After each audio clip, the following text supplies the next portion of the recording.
And when you look at the Western economic system, you're looking at a society that believes in scarcity of resources, which is a pretty fear-based belief. Yes, it is. Yes. And then individual insatiable appetites.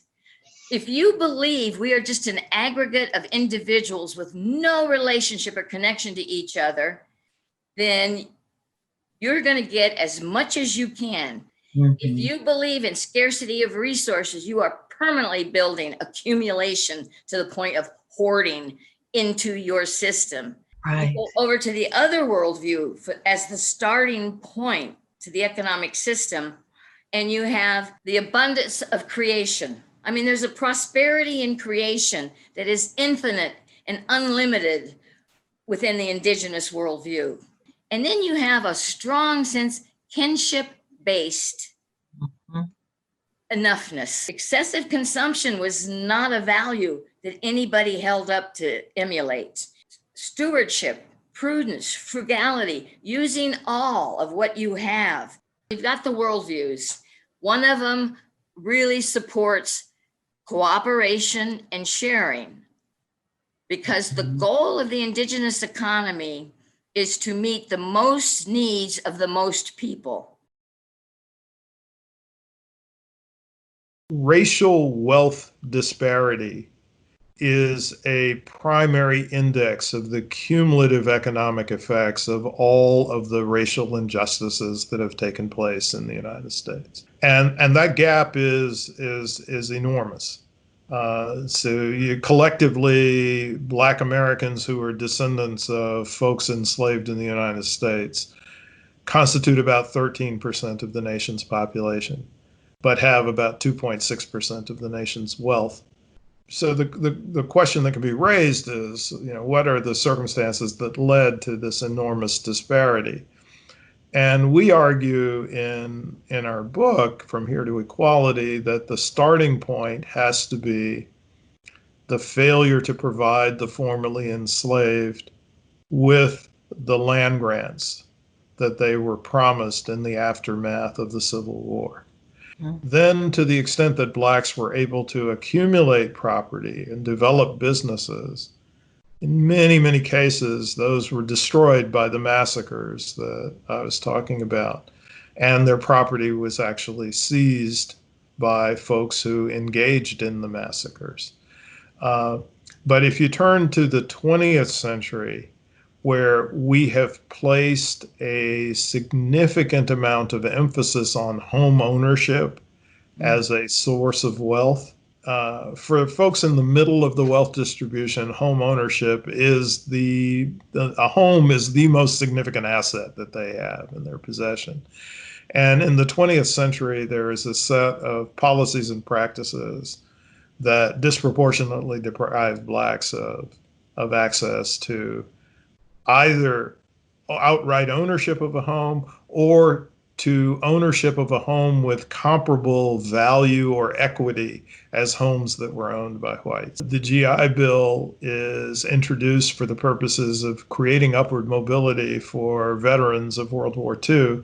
It facilitated college attendance, and it also facilitated home purchases. There was a pattern of systematic exclusion of Black veterans from the benefits. In the state of Mississippi, there were only 2 Black veterans who got the benefits of the GI Bill.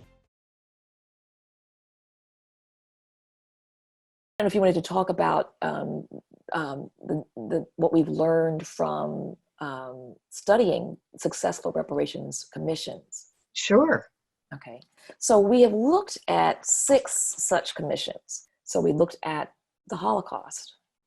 We looked at South Africa and their Truth and Reconciliation program. We looked at, and so it's the work, actually it's the work that I did especially, looking at Japanese Americans who were unlawfully interned in the United States during World War II. The Kerner Commission, which was a presidential commission. This is Lyndon B. Johnson, then president, while the riots were happening in Detroit.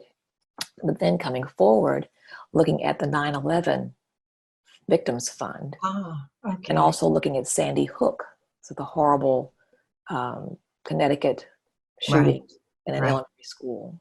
Several of them called for a study, to look at the histories. They held hearings across the country, I think maybe in 11 cities. They conducted hearings, conducted their research, and written checks in 18 months. In the case with the Jews in the Holocaust, you have a very powerful advocate in the state of Israel advocating on behalf of the Jews. Mm. So when you look at 9/11, the appointment of Kenneth Feinberg, the special master was his title, he decides that he will award restitution based on the present economic position of the individual at the point that they died. You may have been contemplating or even enrolled in an MBA program and perhaps one day would be a millionaire, but on 9/11, you were a courier for FedEx. If, on the other hand, you were working for Cantor Fitzgerald and you make over $1 million, then your restitution is based on that figure. Wealth and inequality were baked into the formula. Mm-hmm. But that's exactly what happened. I did a case in the Missouri Supreme Court and won it 4-3. And the case said that if a public defender can prove that the office of the public defender, this would be the whole state of Missouri, okay, has too many cases, then the judge can't appoint.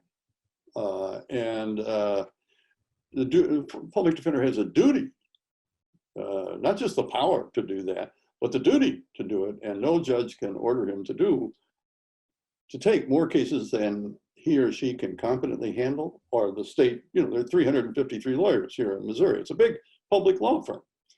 So you can't order those people to do that if you can show that they don't have the resources to provide competent representation. 40% of our prison and jail population could be released tomorrow morning without any public safety consequences whatsoever.